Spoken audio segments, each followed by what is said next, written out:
wajib, tapi dikoreksi ya, saya baru dapat 1 kali panggilan ya. Saya baru dapat 1 kali panggilan dan saya rasa tidak perlu juga dibesar-besarkan. Semua warga negara Indonesia berhak melapor dan saya pun sebetulnya berhak melaporkan orang yang melaporkan saya. Itu ya, karena kalau saya merasa lebih pantas saya yang melaporkan dia daripada dia yang melaporkan saya. Kalian semua tahu bagaimana dia membuli saya, bertahun-tahun dia membuli saya. Saya belum menggunakan hak saya untuk melapor. Tetapi kalau terdakwa memang pengen memperpanjang masalahnya dengan saya, ya ayo, saya mah akan hadapi. Buat saya, untuk membela harga diri saya, keluarga saya siap apapun. Saya siap apapun. Saya akan datang, betul, saya akan datang. Saya juga pengen tahu apa sih yang dilaporkan. Karena seharusnya yang melaporkan itu, yang pantas melaporkan dia itu saya. Ini kan laporan kan atas pencemaran nama baik gitu Kak. Iya, makanya nama baik siapa yang dicemarkan? Apakah nama yang melaporkan ini juga sudah baik namanya? Buktinya kan dia jadi terdakwa di sana. Iya nggak? Nama baik siapa? Saya bertanya, nama baik siapa yang saya cemarkan? Kalau terdakwa merasa nama dia baik, kenapa dia jadi terdakwa sekarang? Gitu, ya. Dan yang harus melaporkan itu bukan dia, saya yang berhak melaporkan sebetulnya, karena dialah yang mendoxing saya, membuli saya sehingga saya ini seperti sekarang. Selalu mengcounter apapun yang dia fitnahkan terhadap diri saya akan lawan. Dan saya, selama dia masih berbuat onar, saya melihat bagaimana terlukanya hati anak saya, korban bullying dia ini, harus ke psikiater, harus ke psikolog.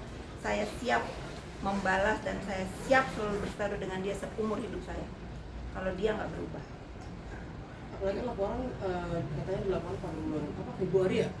Bulan Februari, dan ini cukup lama juga bulan Februari. Ya jangan tanya ke saya, tanya saja ke pihak berwajib dong. Saya belum pernah dapat 2 kali panggilan, saya baru dapat 1 kali panggilan ya, dan saya akan datang.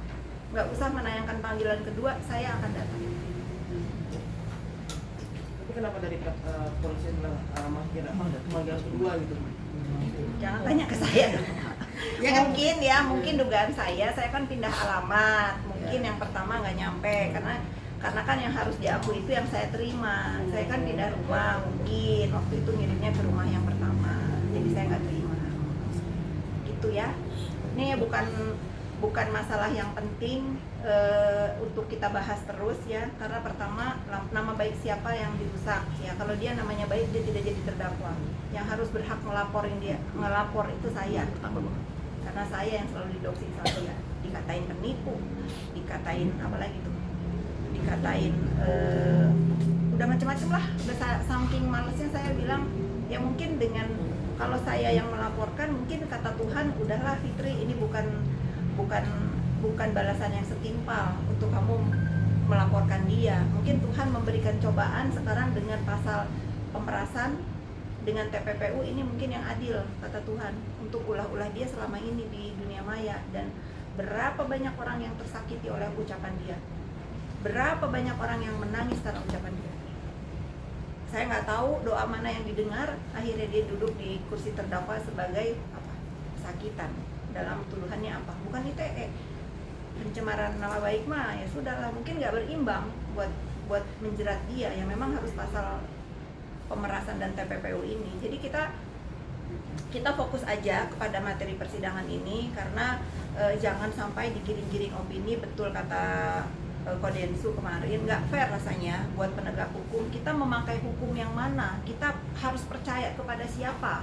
Kalau semua masalah itu selalu digiring bahwa penegak hukum ini bisa disogok gitu, rasanya kan nggak fair juga untuk penegak hukum yang masih banyak kok yang jujur di Indonesia ini. Jadi kita jangan membiarkan, jangan menormalisasi juga apa-apa itu kalau misalnya tidak sesuai dengan harapan yang tidak puas, selalu digiringnya itu penyuapan, sogok. Itu enggak lah. Saya yakin para penegak hukum, majelis hakim yang terhormat, ibu jaksa juga yang pada hebat ini tegak lurus, dan saya yakin sekali tidak ada permainan-permainan yang dituduhkan oleh saudara terdakwa ini, karena mengingat yang sedang ditangani ini kasusnya, walaupun kasusnya kecil tetapi sangat menggelegar di Indonesia. Saya rasa nggak mungkin. Tapi kalau menurut Kak Fitri sendiri, selama perjalanan sidang yang harusnya ini kan kasus pidana pemerasan TPPU ya Kak. Tapi dari pihak terdakwa tuh selalu menggiringnya ke soal skincare Itu yang kayak dikatakan gitu. sama Bang Paris, Pak Hotman Paris, kenapa harus bukan pokok masalahnya yang dibahas, kenapa harus produk, karena ini bukan tentang produk sayang. Produk itu urusannya ke BPOM ya. Sudahlah, saya juga saya bukan pakar hukum ya, tetapi melihat perjalanan persidangan ini lari dari harusnya membelanya kan kepada tuduhan, harus disangkal, pembuktiannya apa, dakwaannya apa gitu. Kok terdakwa juga marah-marah gitu ya. Ini kalau saya melihat ulah terdakwa di ruang persidangan nggak heran ya, saya pernah melewatinya juga waktu nemenin dia. Kalian ada semua kan waktu itu? Ya, sudah kan yang lempar dokumen di hakim, yang marah-marah, yang pura-pura pingsan. Belum yang pura-pura pingsan. Kemarin baru jongkok doang kan. Nanti ada edisi. Hampir. Ya, ada yang bilang ya, ada yang nge-DM saya, terdakwa mau pura-pura pingsan tapi ingat sama tasnya di kursi diambil sama dipindahin jadi dia sadar. Berarti dia nggak.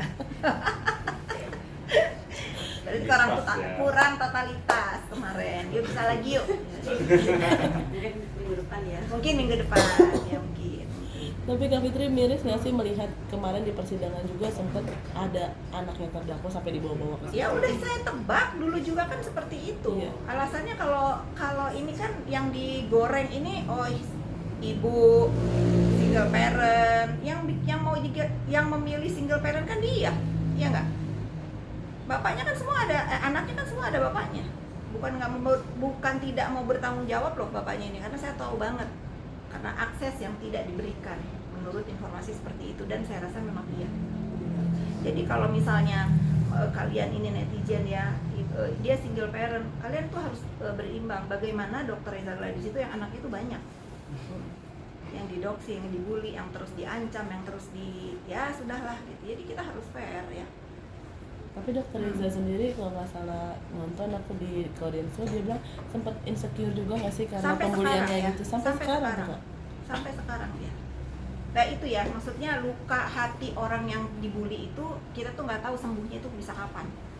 Makanya saya kan selalu bersuara stop bullying, karena itu terjadi di keluarga saya, di anak-anak saya. Nah, sekarang alhamdulillah anak saya sudah sedikit terobati lah ya, sudah bisa menghandle dirinya untuk move on dari bullying di dunia maya. Kak, izin Kak, ini mungkin ada chat kakak yang tersebar itu Itu saya 1.000.000% itu bukan chattingan saya. Okay. Ya, 1.000.000% bukan lagi 100%. Saya tidak pernah senora itu. Kalau saya nggak, bahasa itu terlalu alay buat saya. Saya itu nggak gitu. Cara saya ngetik, cara nulis itu ya udahlah, ini menurut saya mungkin karena frustasi untuk kubu terdakwa ini mendoxing. Saya juga heran kenapa harus saya gitu. Semenakutkan itukah saya buat dia? Semengerikan itukah saya buat dia? Sehingga apa-apa itu digiringnya saya, dibilang dalang, dibilang apa lagi nih? Ya sudah, semenakutkan itukah saya buat Anda? Sehingga Anda itu rajin banget membuat doxingan yang saya itu masih segar gitu. Nggak mungkin, saya nggak mungkin tumbang dengan doxingan. Kalian kan sudah tahu, saya dibilang penipu. Mana korban penipuan yang pernah saya lakukan? Satu, sini datang ke rumah saya. Kalian kan sudah ke rumah saya semua, datang bawa ke rumah saya. Hari ini ada lagi katanya, saya bisnis kayu. Jangankan saya mau menebang pohon ya, ya. Jangankan menebang pohon ya, rumput aja kalau bisa nggak saya tebang, nggak saya cabut, karena itu saya sangat mencintai lingkungan. Di dalam rumah saya aja ada pohon, gimana saya harus bisnis illegal logging atau apa itu? Saya nggak, frustasi. Saya rasa ini terdakwa ini frustasi. Udah judul udah sudah, itu berita yang paling menggelikan buat saya ya. Makanya saya tuh selalu males tanggepin. Kalau memang suami saya terlibat judul, udah dia duluan yang ditangkap di Republik ini ya. Itu aja. Nah, apalagi tuduhannya Markus. Ada nggak orang korban yang saya Markusin datang ke, pokoknya segala tuduhan dia itu segala tuduhan dia itu yang banyak itu tidak ada satupun yang bisa dia buktikan. dalam doxingan dia itu terhadap diri saya. Makanya saya ketawa kalau saking saya udah speechless yang lihat terdakwa ini sangat frustasi, ada aja yang dicari. Tapi akhirnya apa? Akhirnya dia kan pasti kesel kalau saya balas dengan ledekan-ledekan. Karena saya udah nggak bisa diam lagi kalau di doxing. Saya harus mirroring. Buat apa? Buat dia belajar. Kalau kamu bisa nyubit orang, ya kamu harus mau dicubit.